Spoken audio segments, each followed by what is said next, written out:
It's Patrick Beatty Reviews, the number one for news. It's Patrick Beatty Reviews, number one for news. Yeah.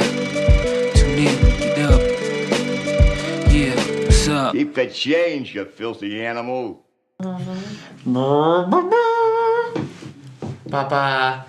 Hey everybody, I don't have a name for this shit yet, but we're gonna talk about some things. It's January 1st, and it's the new year. Happy New Year, everybody. But we need to look back a little bit and talk about some of our favorite stuff that happened in 2018. I've got my pal here, Zander, and yeah, let's just jump into it. Say hi to everybody, Zander. Hi, everybody. I'm Zander. Yes. Good to be here. So 2018 started, honestly, to me pretty well with like Paddington 2 and like if anyone had seen the first Paddington, you know it's like actually really good quality as far as a kids movie. Right. Yeah, it's adorable. And it turned out pretty good. But I don't know where was your start, I guess, for the year? Well, like the first movie you saw for 2018. Well, if I were to look back on 2018, all the movies that I saw, there's only one experience that stood out, and that was watching Hereditary. So Ooh, okay. I don't even know if that was the first movie I saw. It probably wasn't, but that's at least the one thing that sticks out clearest in my What were your thoughts? I was fooled. The trailers were not what I thought the movie was going to be, but then the trailer actually made sense to what the movie ended up being. So I don't remember much about the trailer other than just the clicking. But they didn't really give too much plot. Or was it more like an Exorcist type thing? It kind of reminded me of that. Or like The Omen. They were kind of plugging that the girl was super evil. Oh, okay. And so I was kind of walking into it thinking it was just going to be like, it's an evil child.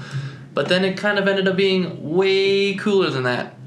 But then if you watch the trailer again, you're like, oh, they did kind of set stuff up. I was reading this article that was talking about like A Quiet Place, which is another one of those films that came out in 2018. Yep. That was just a big surprise to everybody. Who'd have thought that like Jim Halpert was gonna write a film that has next to no dialogue and be one of the best horror films to come out in a long time? Well, Or John not a Krasinski. horror film. That's kind of what the article was talking about. Like the horror films that are coming out aren't necessarily your typical horror films. It's Right. kind of like not a horror film is how they're describing it. Which I thought was really cool because, there's a whole bunch of stuff that people wanted to go see the movie for, other than just, it's a new release, I want to go see it. If you knew some of the backstory, like, John and, what's her name? Emily Blunt being married, and you're like, they're playing a married couple on screen, that's so cute. And you're like, I love Jim from The Office, I just want to go see him do work. Because he was great in 13 Hours, that's really where I think he solidified his power. And then with this, you just wanted to go see him do something, and then everyone was incredibly shocked. It was like an hour and a half long movie. Yeah. Everyone was uncomfortable the entire time. What is it like to just like have your wife in the film with you? And it's like a family outing. Well, like I can only imagine what that's like. Like you go home and you're like, that tub birth scene, huh? Oh yeah, I watched plenty of interviews on it, and he said it was weird to work with her, but in like a great way because they fell in love with each other again. And he said that since she's British, and he was the director, and he loves her, he can't give her compliments because the British side of her will like shoot him down. She doesn't like to accept the compliments. So he's like, it was kind of weird to work around that because he wanted to get a good performance out of her, but he really couldn't. She was probably stuck in Mary Poppins mode. She probably...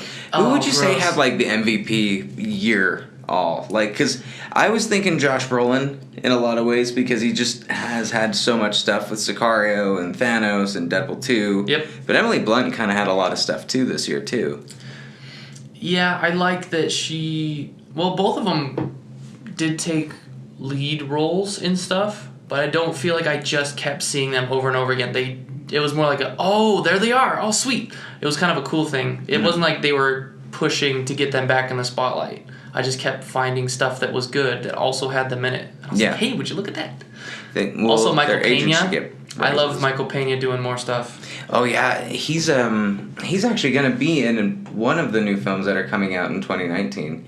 And I mean, with that, some of the favorite moments, I mean, obviously you have your superhero films like Infinity War, The Snappening, like yep. That's kind of a 10-year wish fulfillment. Yeah. It's still like, at this point, now that it's been past, most everybody's kind of like, yeah, well, it happened, but let's see how Endgame goes, and that'll determine whether I really liked Infinity War.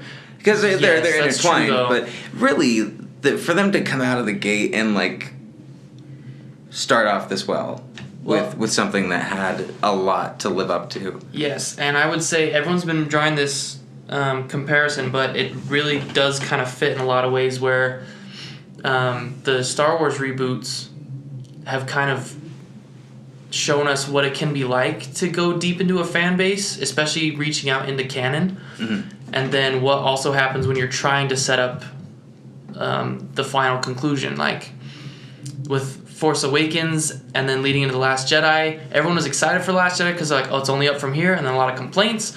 So with Infinity War, I just think we might have trust issues. And we're like, I don't want to praise it as this huge thing if all the setting up that I thought they were doing is wasted. Where do you think it's going to go in Episode 9, speaking of Star Wars? Star Wars? Yeah, how do you think it... I've dropped it. Is it gonna... Are we... So dropped it completely, you're not even excited for it? Well, it's I expect nothing and I'm still let down. So, I mean, of course you can't keep your nerdy head from going and fantasizing about, they're going to pull it together. They did set up a lot of stuff, and how they're going to tackle a lot of the stuff to wrap it together real quickly without it feeling rushed.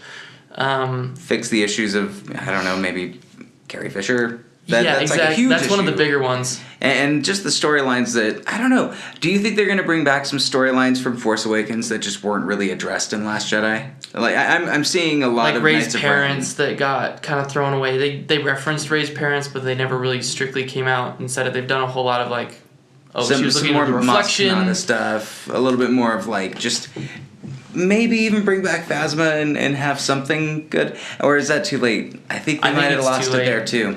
Because the ship was destroyed, right? Yeah, And Ryan her Johnson armor isn't that good. I look, full transparency, I liked The Last Jedi. I thought it was really good, but he really did close up a lot of stuff that like, why'd you close that loop so early? We've still got we've got a conclusion to conclude, and you ended things. Right. Maybe that was part of the reason that people were like, this feels more like Return of the Jedi than anything.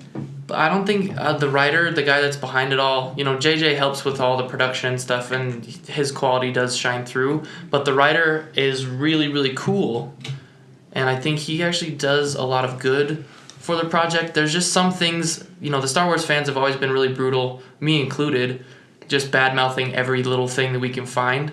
And so, while I don't think the new Star Wars reboots are like a waste of time, there were some things that have been like on the drawback side, but then a lot of stuff he had to counter and fight and protect himself and be like, look, Jedi projection, like Force projection, it's canon. It's a Jedi power that can be learned, or it can, like he was saying, the Force, kind of brought them together, whether they were practicing it or not. So I really like him. He does good. You can come to the defense of most of his choices in it too. It's just, I think there's a little bit more of, he tried to go a lot more smaller with it, much more like an independent film, and you get a lot more with your characters. I don't think we would be where we are with Kylo and Rey if we hadn't gotten The Last Jedi. If like J.J. Abrams had done the next one. Oh, yeah. Okay. There wouldn't have been as much growth in the characters, I believe. Ryan Johnson did a good job at that. However, he closed out Luke without really giving him like the big blockbuster moment, and that subverts expectations, but it's also a dick move because you're the only director to get the return of Luke Skywalker, really, and I don't know. But then again, with the comparison, they threw Loki's Why did I death just go away. and defend that? What? Loki's death was not as heroic or anything like that. He was one of the staples. Like, he was the only reason you went to go see Thor movies recently, wasn't it? Oh yeah, The Dark World was purely out of Loki. I'm pretty sure. I mean, I did still really appreciate it. It's just all different. Yeah. I really think you have to step back. And I'm not as upset about everything because I think it's okay. Once Disney bought it, we were like, Disney, I don't know whose decision it was, but they went out and like X'd out a lot of fan canon that had been accepted by George Lucas. Yeah. And they're like, nope, it's ours, and they torched it, which, it's still in our hearts and minds, but... And they're piecing it here and there, giving him different names, like, hey, this is Grand Admiral Thrawn, but he's got a different story than you once would think. Right, which anime's done that with manga for a long time, so, deeper closeted nerds are okay and can come to expect that they're like, oh, they're going to treat him a little bit different.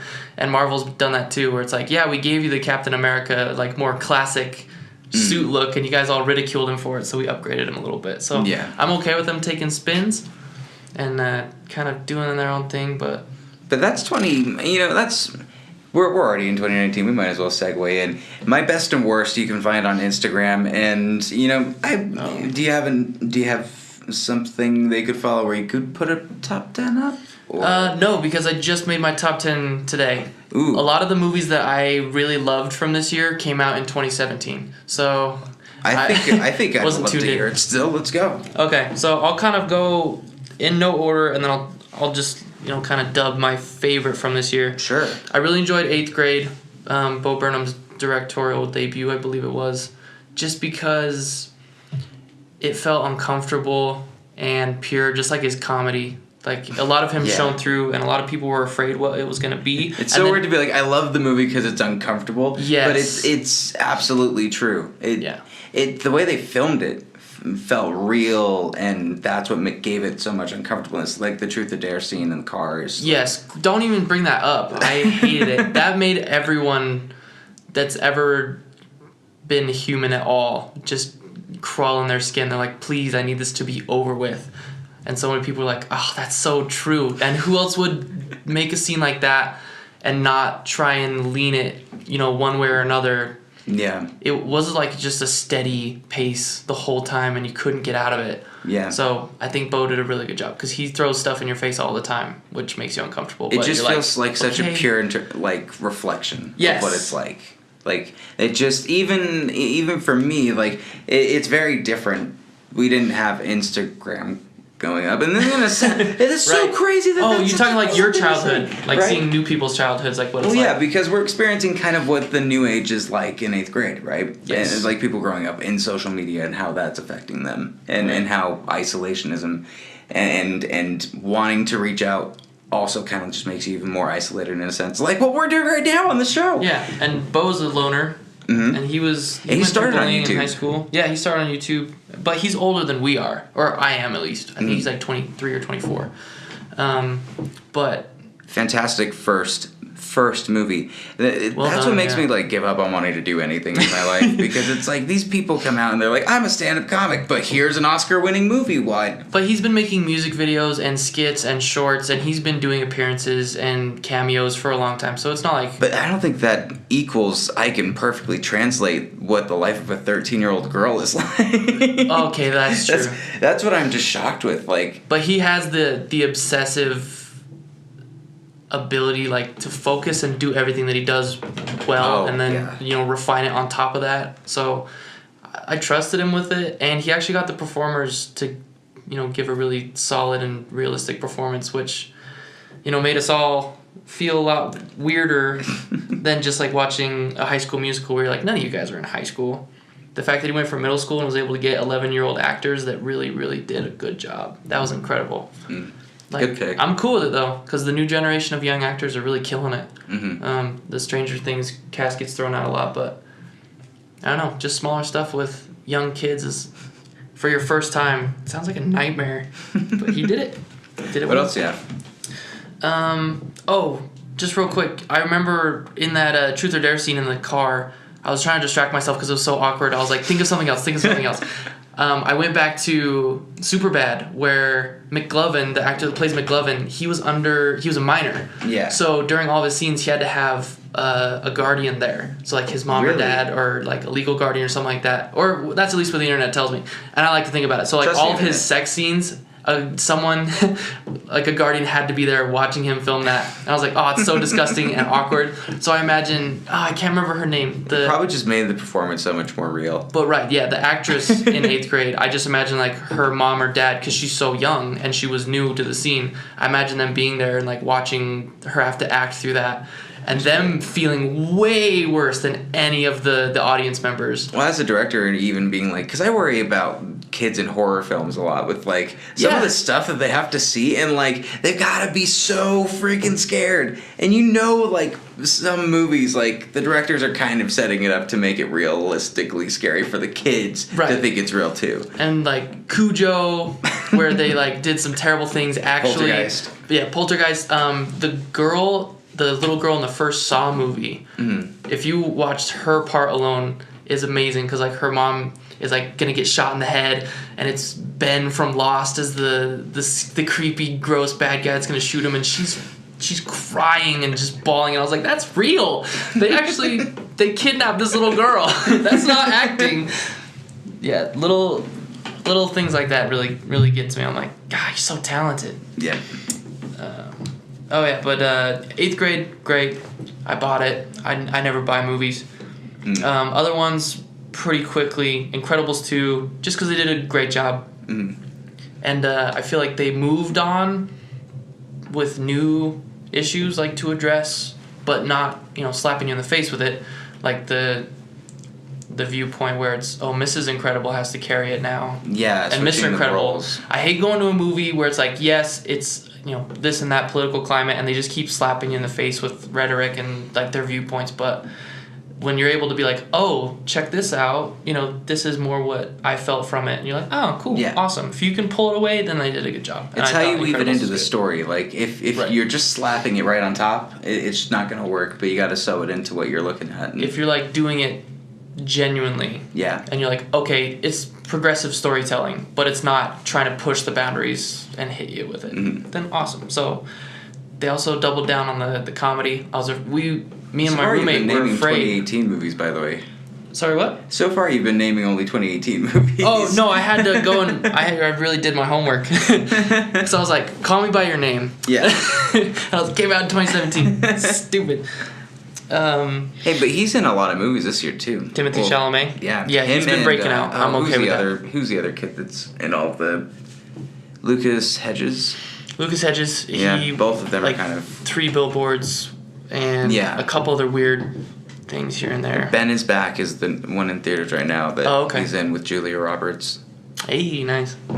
Hey. No, I mean, she's a powerhouse. So rub elbows with her, learn stuff.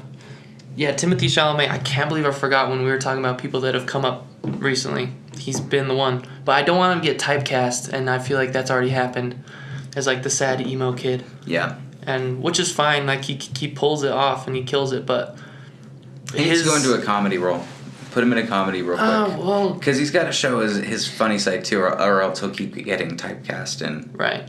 I still thought that he had a lot of versatility going from Lady Bird, and then when I saw him again in Call Me by Your Name, and then Beautiful Boy, just all really good performances where you got the emotion he was trying to portray really quickly. We're like, oh, he's kind of an asshole here, or he's kind of aloof, and you're like, oh, cool.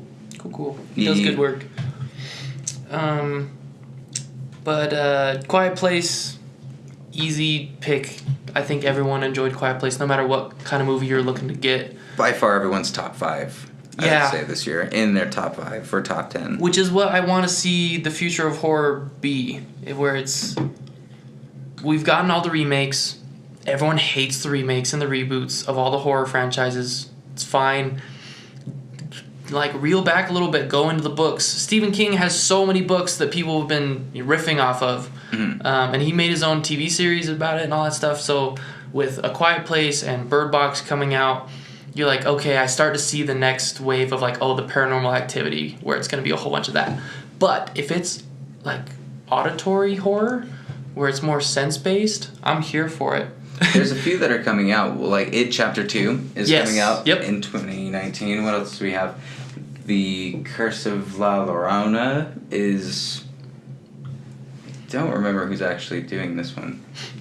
But it's terrifying. Oh, yeah. Oh, I guess this is a part of The Conjuring. The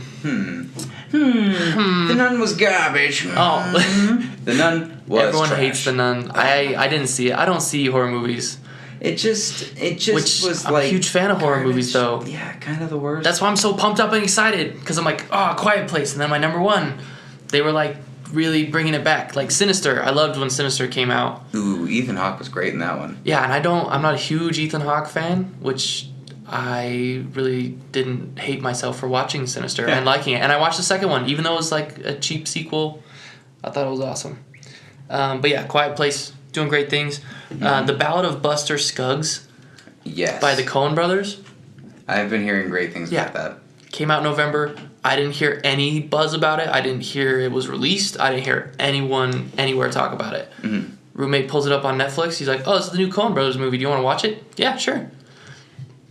Absolutely floored. Because there was no rules. It was like a Coen brothers movie where they set up some things fantastical and other things were really realistic and hit home, and some were long, drawn-out chapters of stories, and some were quicker. I didn't know what was going on, but I loved every second of it. What is it closer to? Is it and more of like an Oh Brother Where Art Thou, or is it more of a Big Lebowski? That's what we were kind of joking about, is we're like, the Coens probably just had a whole bunch of stuff that they liked from Oh Brother Where Art Thou, and they're like, hey, we can't do another one of those, but we can get all of our friends together and make this instead and just have a grand old time. Yeah. It was more like an old-style Disney cartoon, or like a Winnie the Pooh, where it's like, here's a chapter about this, and you get like a 5 to 10, 15-minute segment of story.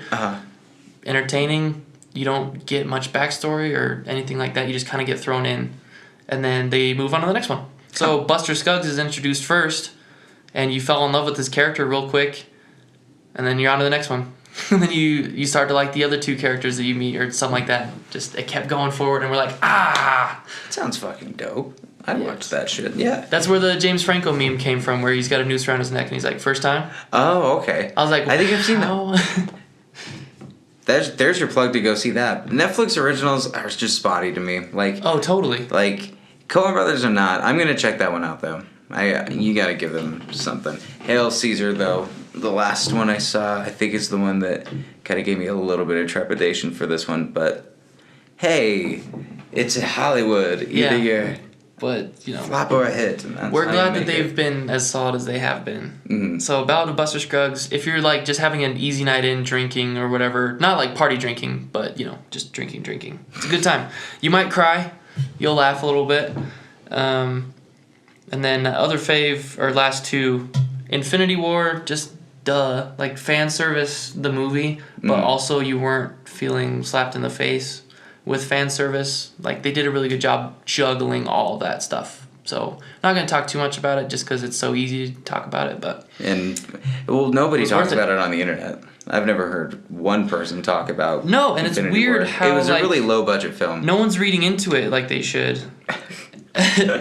It's going to be one of those cult films. I mean, later down the road, people will get why it's Probably. good. Like Shaft with Samuel L. Jackson. Which reminds me, isn't Shaft coming out too? A new Shaft? Yeah. Oh my Of all the things to reboot that everyone looks back and being like, yeah, times were different back then. They could get away with that. Yeah. How are you going to do it? If it's going to be like they're trying to do the next Deadpool, I mean, power to you. But I hope this doesn't wreck anybody's career. So wait, Infinity War, and what was your last one? Oh, number one was Hereditary. Hereditary. Hands down. Boom.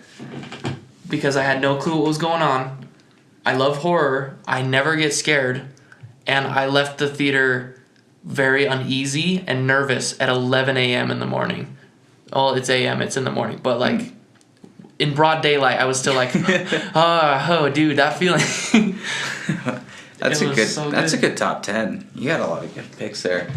Did you have any that weren't there or any you don't think should be there? You know, funny enough, there's some that, like, I put the top 10 up and then later saw the films and it had a little buyer's remorse. Oh, okay. Where it's like, dang it, if I could redo the list. Like Green Book, for instance, I just saw today, and it's really good. It probably would be in the top 10 for the year. I thought you were gonna say that was one of your buyer's remorse films, and I was like, no, easy. And even weirdly enough, Bumblebee, just based on the pure shock value of how good it turned out to be with it, Bumblebee without Michael Bay in it, like. Man, that dude, I'm so glad he's out. Do not come back to that franchise, man. Stop. Stick with your Dora the Explorer reboot or live action thing. But I did always joke that my dream when I was going through high school film classes and like learning how to edit is like, I'm just gonna make a 2-hour smash cut of all the Transformers films and I'll make it into one. Where it's just like you start, character name, bam, action, action, action, action, action, action, transition, more action, action, action. Like you just only get the good parts. And so you can condense like all 7, 8. So you're just gonna into keep one. as long as you keep all the parts of John Turturro. Those are the only good parts, I believe. I agree. Sector 7. Yeah. I was like, we don't need fan appeal. We don't need sexy Megan Fox. We got what we need. I think that about wraps it for 2018. Let's go into 2019 and talk about the movies that I think we both are looking forward to. If we don't, we're gonna fight it out for it.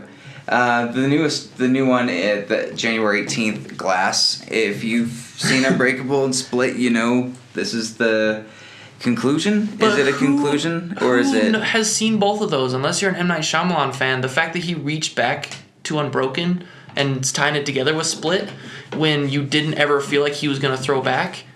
I think most have seen so Split. Cool. Most people that will be going to this have seen Split. Because Split on its own was good. Like yeah, but I don't think a lot of them will go back. Like you're like, oh shoot, he's coming back with good stuff. And James McAvoy is powerful, and he's coming up. He better stay up. This is the final test for me. Like if M. Night can do this and it pays off, then I'll say he's back. Like he's officially back. Right. I trust what he's making. He's learned his lesson, essentially. But I don't want it to be he's setting it up to close it out. And you don't want this to be a conclusion? Thing. And I also don't want it to be cheap tying it together. But with his cast of Bruce Willis and Samuel L. Jackson being on board, I'm not going to say I know, but I've heard about how particular Bruce Willis is about all the projects that he's on. Yeah. So I don't think he would just read the script and be like, I'm not going to do it, or this is going to make me so much money like an Expendables, where you just jump on, you get it done, and you're off. So when I was listening to some of the behind the scenes for Unbreakable, and it seemed like, at least for Bruce Willis, that this was the role that he gave up to the director the most, like gave his performance to the director. So I think he's very like passionate about whatever that first one was, which is really good news because you need Bruce Willis to be if Bruce Willis isn't into the movie, you're gonna see that right on screen. Yep. Like it's very clear when he's not into whatever he's doing. Because you know the emotions on his face have so much range. Yep. You can tell if he's scrunched selling forehead it to smoother, less scrunched forehead. Yep. So yeah, I'm cool that's coming out and that came together because a lot of people are now having to dig back and be like, what's on break? What? Yep. What is going on? And they're gonna watch it and be like, what? That was kind of cool and weird. A lot of people will go back after Glass if it pays off. If it doesn't, I'm not sure. I think from there, that would really suck. That would be proof where 2019 is going. Oh, don't stake 2019 cinematic quality on an M. Night Shyamalan movie. That's kind of a long shot. We're in this parallel universe where I think that is how it needs to actually be. Like, the stakes need to be on the weirdest shit for it to actually make sense now. Well, if you're staking yours on that, and I'm so hyped about the return of horror, then the one that's coming out in 2019, even though it's a reboot or a remake or whatever, Pet Sematary is getting remade. Yeah. And, shit. But just like the Hobbit movies, if they over rely on CGI effects, I immediately lose it with horror. Like Hereditary did a fantastic job doing a lot of stuff realistically or practically before they started coming in, and Pet Sematary is just a nightmare to watch because everything's real and you're like, ugh. I'm gonna probably guess that it'll be mostly CG for the animals, just because like now that people, it's easier to put in a digital dog than have like PETA, which you can still do, and pay for everybody to monitor the dogs that you have on set and make sure they're not mistreated and all that stuff. Remember A Dog's Purpose? That was a funny video. Oh, stop. In February, we've got on the 8th the Lego Movie 2, the second part. I'll probably skip it. I haven't even seen Solo yet. It's okay. I've just been getting more and more picky as I go on. So I mean, if it's on, I don't know. I don't know if you've heard of Alita Battle Angel. This if you've seen pictures probably with big eyes. Yes, I have. Yeah, this person. This is gonna be. I think it's Robert Rodriguez that is directing it. Okay. And yeah, it's interesting. I don't. I think these kind of movies, there's no audience for. I like the sci-fi people aren't super interested, and the people that are just like kind of looking for random stuff are like, I don't know if this looks good enough because it's got this weird character at the front. And I don't want to be It looks like Big Eye. I don't know. I don't want to. Yeah, I don't want to put it in a corner. But with how Ghost in the Shell kind of bombed, yeah. I don't want this to be automatically written off as like a Ghost in the Shell, like trying to ride the wave of what was in production and they couldn't hit the brakes. I don't know. When I watched the trailer, I was like, if everyone loves it, I might give it a shot, but I'm not gonna go out and watch it. Hey Zander. What? Do you like dragons? I do. Because I love the How to Train Your Dragon franchise. I desperately do too. love that franchise. The Hidden World is coming out in February 22nd, and I cannot wait for it. The trailers are always cheesy, and there's this weird Ed Sheeran song that'll always play, and he's like, and like a weird slow guitar, and they're like, Toothless, you're learning to fly with me.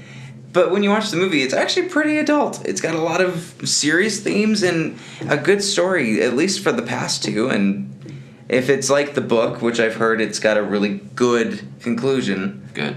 that this is going to wrap up great. Yeah, with Hiccup growing up with the generation that was watching him, like, I like when they put characters at the same age as their demographic and then put out sequels kind of in step with how they're maturing as well. Yes. Like the Harry Potter films, everyone that grew up in that golden age of like, oh, the Harry Potter kids are my same age. I'm not saying How to Train Your Dragon is, going to go for 9.5 whatever movies, but I just think it's really cool. They're like, now he's old and he's a man, and yeah, he's been through the adult stuff that I didn't see coming in a kid's movie, but it's DreamWorks. I want DreamWorks to keep being free to do weird and like kind of more serious stuff. But this would be probably I feel underrated, but it could also be one of the best animated trilogies or series that we've had, maybe since Toy Story or Shrek. I don't if think they did drop the ball. Well, Shrek just kind of went really like. We can talk about Shrek for hours. If we don't see any more How to Train Your Dragons, then they will have successfully done. I think that'll be the proof if they stop. If this is great and then they stop, but if they keep going. Now you're just. And I didn't see Toy Story 3 until like a year after it came out. Really? And even then, like, I didn't cry at the end. And with Toy Story 4 being announced, I was like, are they starting to milk it? Is this going to be Planes and then Planes Fire and Rescue and then Cars 4? I don't want them to tarnish Toy Story's legacy. Toy Story 3 was great, but I was like, leave it. Just let it go. I snuck out of my window to see Toy Story 3 after getting my wisdom teeth out. And so I was booling. Oh, I bought tons of candy. Yes. Went in and just was laughing my ass off the entire time. I don't remember what happened. Nobody was happy with me. Funny Buzz Lightyear accent. Funny. Oh yeah. When I switched to the Spanish mode. Yes, I was here for that. I don't care. On International Women's Day, we've got Captain Marvel.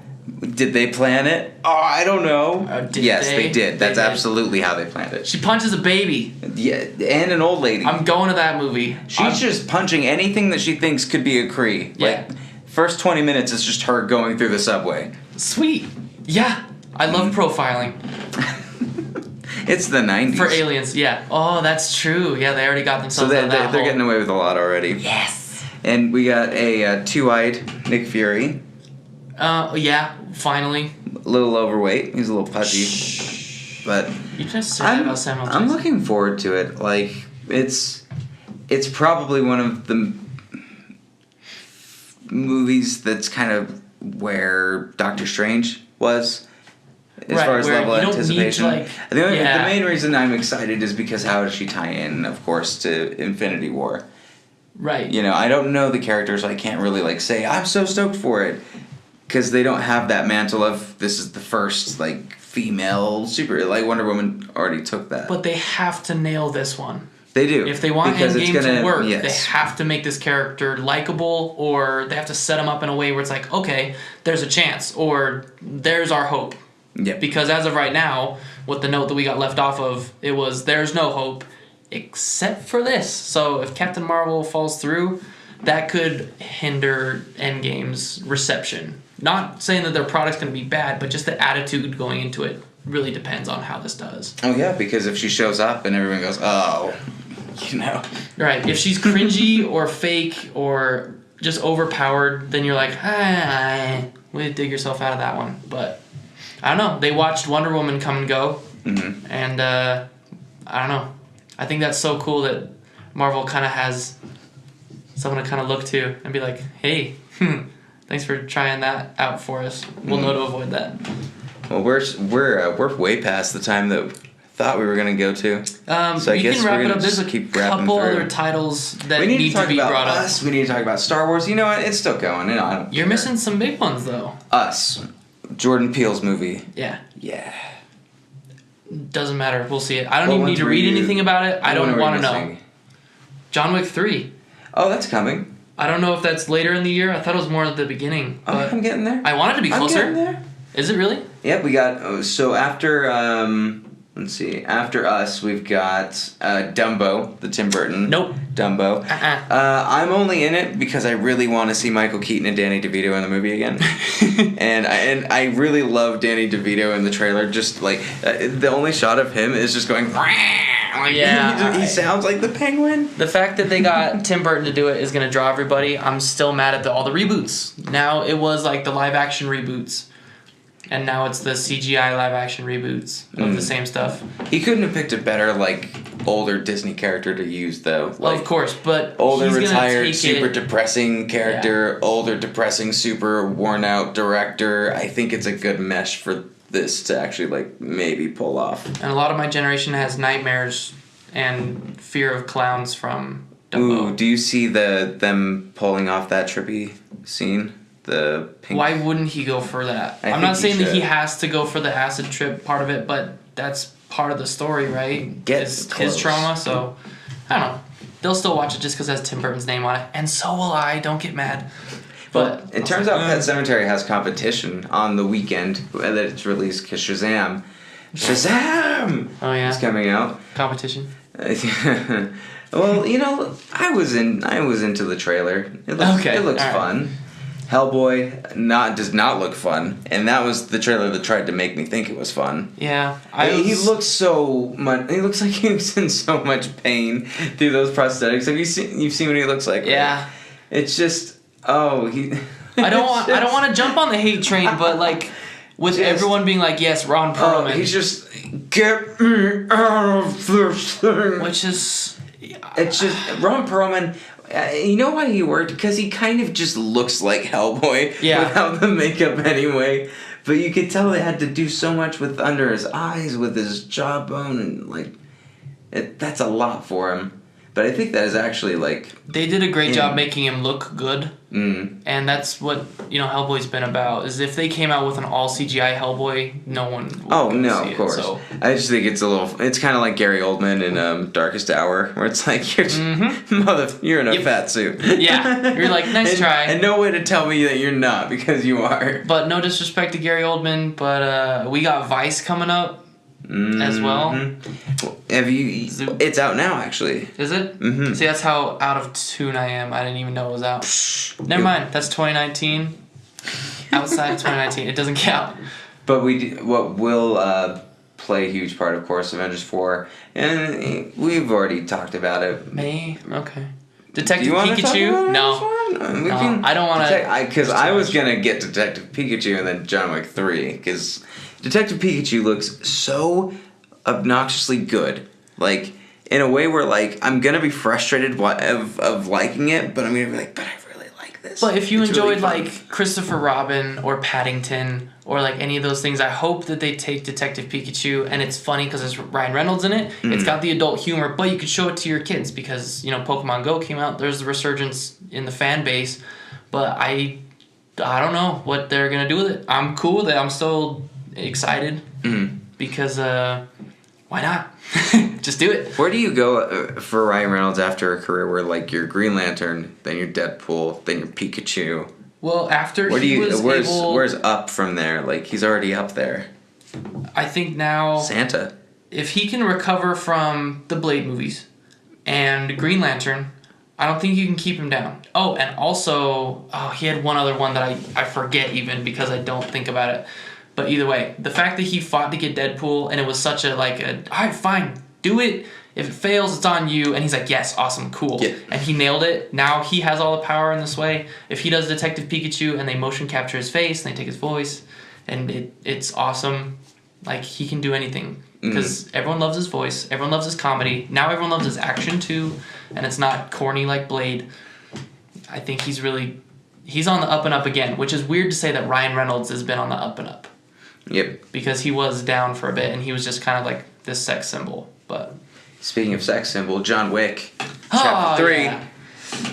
I'm ready. You can give me any John Wick anytime, and I'm gonna be in there. It doesn't even this have to looks be like so a much good fun. movie, and I'll still enjoy myself. Because that's not what I go there for.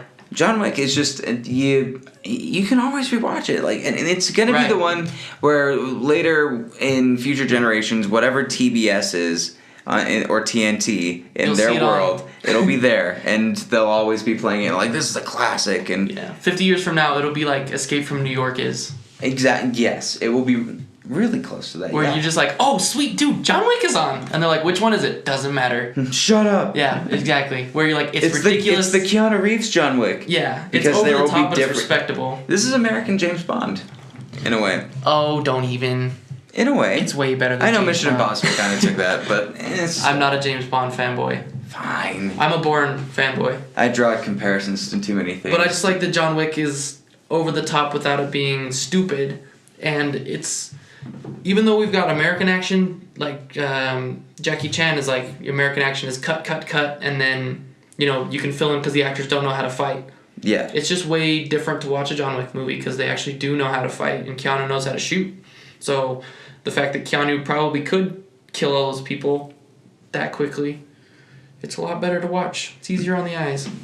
Aladdin is gonna be the next one up after that. So many of the movies I'm looking forward to this year aren't because I want to watch them. It's because I want to watch the memes come out and just burn it down. And it's already getting meme buzz. Oh, Will Smith is when they put that picture out. I'm not. You're worried about Ryan Reynolds' career. Will Smith has done some things to try and kill it. And no one wants him to. Like, Yeah. After Earth, do it with your son. Cool, we respect it. Did we like it? Nah. Suicide Squad. Cool, you got a good idea. Suicide Squad, you can always you throw were back still to the best Wild part, West. but what? Yeah, there's just so many things that we're like, we love you, Will Smith, and we want to support you, but stop making us go Quit to this. focusing on YouTube, man. Your channel, you don't need it. Sorry. That's fine, though. He's on YouTube. Rewind. He's cute. It's so weird. Ah! Hey. That is hot.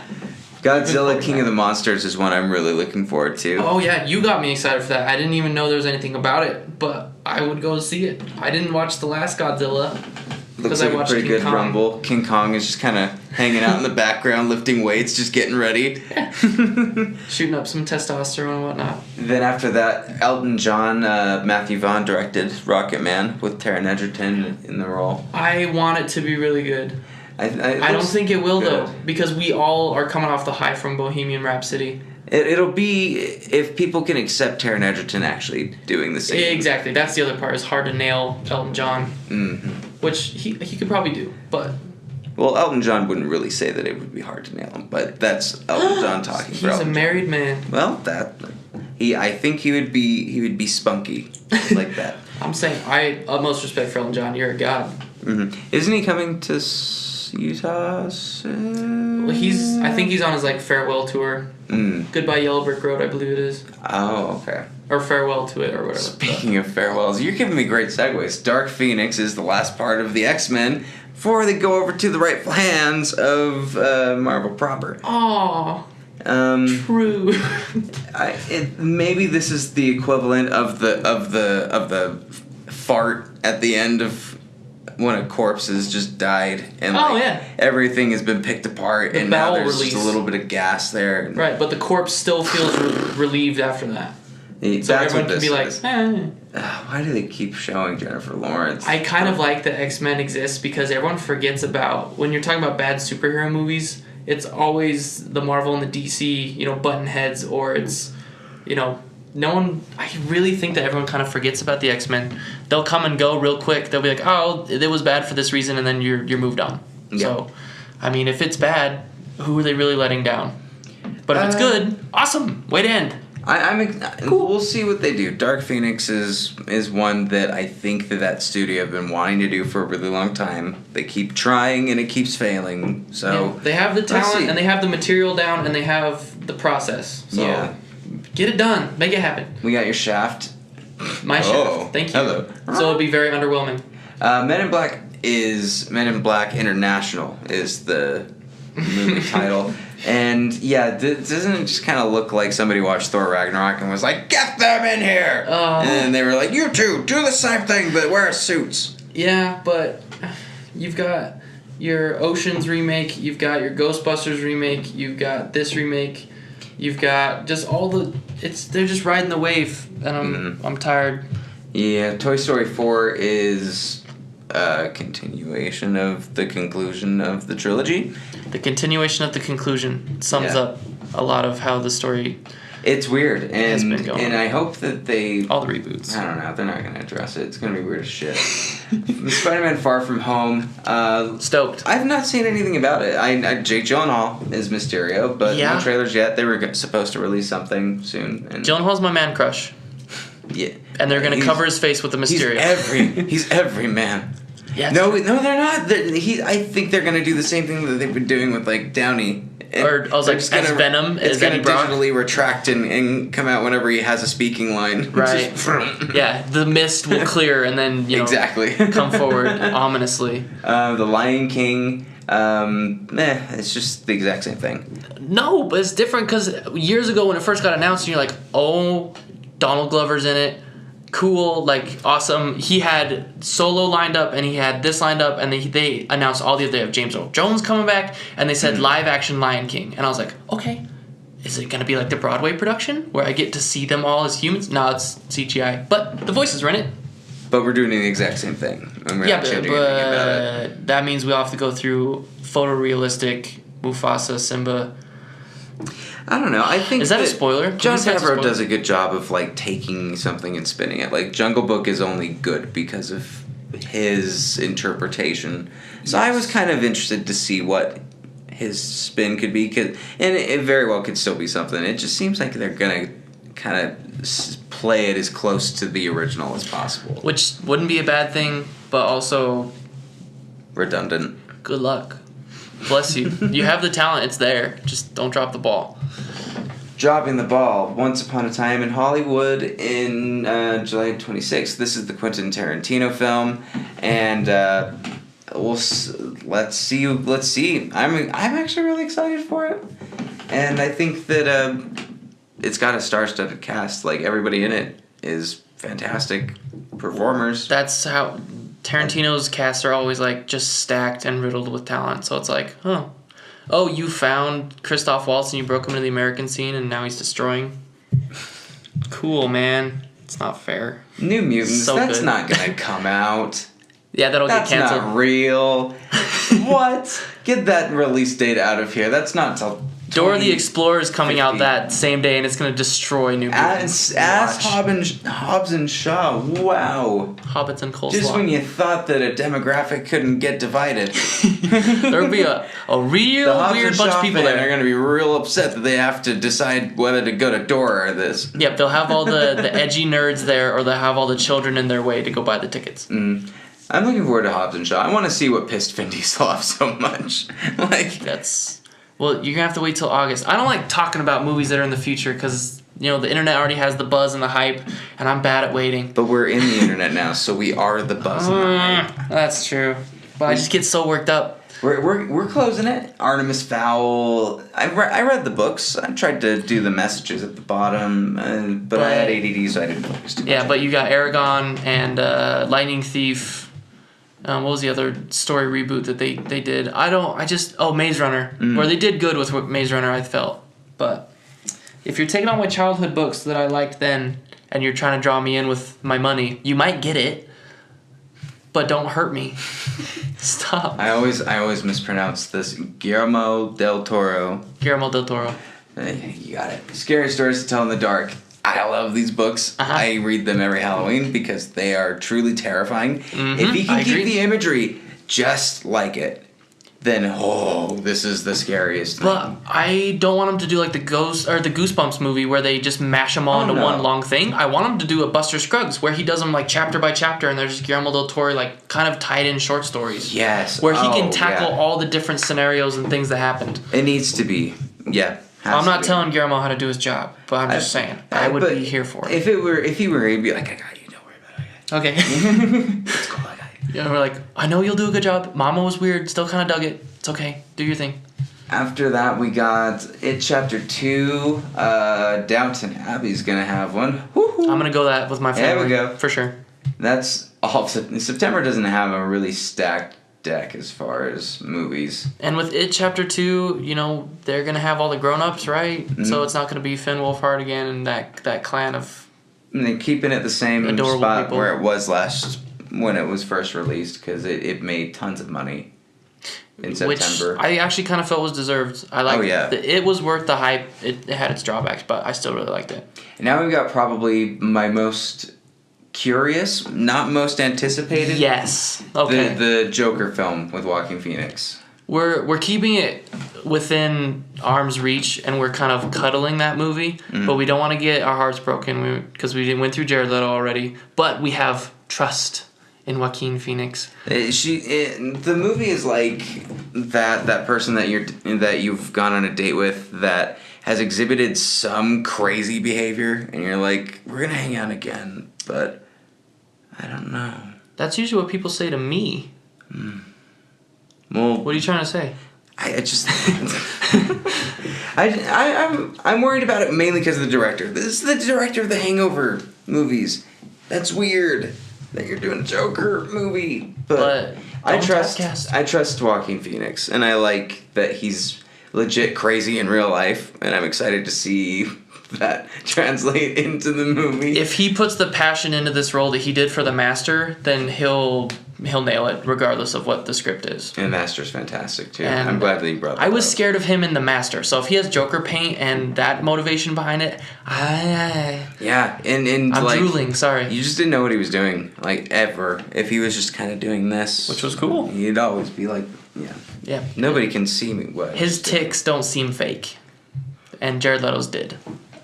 Friday, my birthday, October 11th. Really? Yeah. Cool. The Addams Family, Zombieland 2, Are You Afraid of the Dark?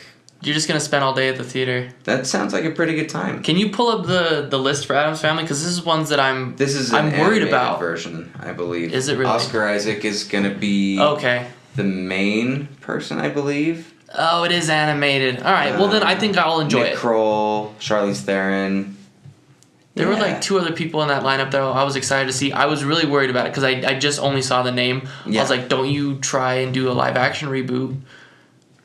Good luck. But if they're doing like an animated thing, I think I'll go see it. I just read for Zombieland 2 that Dan Aykroyd is going to be in it as a cameo along with Bill way. Murray. That's awesome. Cause Hopefully it's like Dan Aykroyd's like got Bill Murray chained into a thing, forcing him to do Ghostbusters 3 or something. But just do it! And he's like a zombie Bill Murray. yeah. He would be a zombie, wouldn't he? An actual zombie Bill Murray, because he got bit. Or he died. Well, yeah, they shot him. If he got turned, awesome. I don't care. Just bring him back. I don't care what excuse you throw at me. I'll take it. And then on October 18th, Tom Hanks is going to be Mr. Rogers in a movie. Ready to cry? Mm-hmm. Charlie's Angels is coming out, apparently. Stop rebooting stuff. First, as well as the Terminator movie. Stop rebooting stuff. We can say that louder. November 8th, Sonic the Hedgehog. Have you seen the poster for that? With Thick Sonic? Oh, With the a memes. capital. This is one of the T. furthest movies out on the list. It's in early November, and the memes have already been plentiful. And, if Why the were movie's his good, legs if the so movie's bad, furry and yeah, we're never gonna let this go. shapey? I can't wait. I love everything that the Sonic universe does, for good or bad. We're here for it because we love it. I don't care. I don't want to know. It's Sonic. Fair enough. I'm just excited. The internet will ruin it for me. Don't worry. And then the Kingsman movie, it's going to take place before the first two, back when the first Kingsman started. So they can bring back characters? November 15th. Oh, I think way before then, too, I think. Oh, okay. It would be back World War One. What? Pretty far back. So they're really digging themselves out of any holes they got themselves into. And then December, we've got kind of a repeat of 2017, because Jumanji's coming back for their sequel, because they made tons of money. So much money. Masters of the Universe, which I'm very curious of what that's going to be. I've not really heard anything about that. December 20th, episode 9, of course. And that about wraps up what is coming out. At least as far as the big movies, there's plenty of little ones, and we'll link down below to the list that we were looking at. Tell us what you were most excited for in the comments down below, of course. Any of those that are like your number one thing that you're looking forward to, Zander? John Wick 3. Just because it's early enough that I can mark it off the list and be like, all right, now what's next? Well, if there's one thing that I really just... Please be good, Joker. I want DC to have a film. Even be average. It's okay. I want them to have a film that just nobody will bitch about. It's never gonna happen because this, just like Star Wars, now there's a faction that just likes to complain about it. Well, but now, that can go on forever. Yeah. Get ready for the next podcast where two semi-depressed, privileged white males try to come to grips with their favorite movie not being as good as we hoped it would be. But I want to take a stand. I want to defend Star Wars, which is a really bold stance. We're so brave. It's very difficult. We're very brave. Respect me. Thank you guys again for listening. If you guys have stuck around for the whole thing, and anything to plug? Nope, please don't find me online. I'm too uncomfortable with myself right now, but appreciate it. That isn't even his real name. That's true. Take care. Bye-bye.